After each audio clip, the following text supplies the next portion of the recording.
PlanetTogether has the ability to watch specific jobs using the Watch Job function.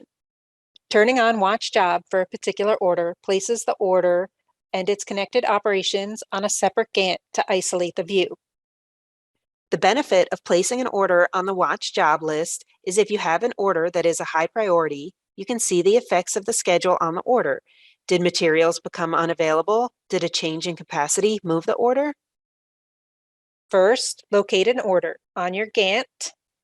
If you right-click and hover over Analysis, you will see the Watch Job option.